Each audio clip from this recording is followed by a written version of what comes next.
Hey everyone, it's Tony, and I wanted to give you a look at the overhead subway system in New York City.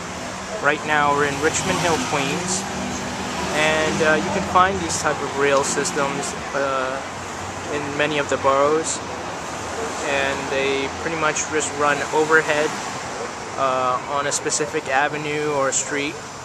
And this train station is the J train.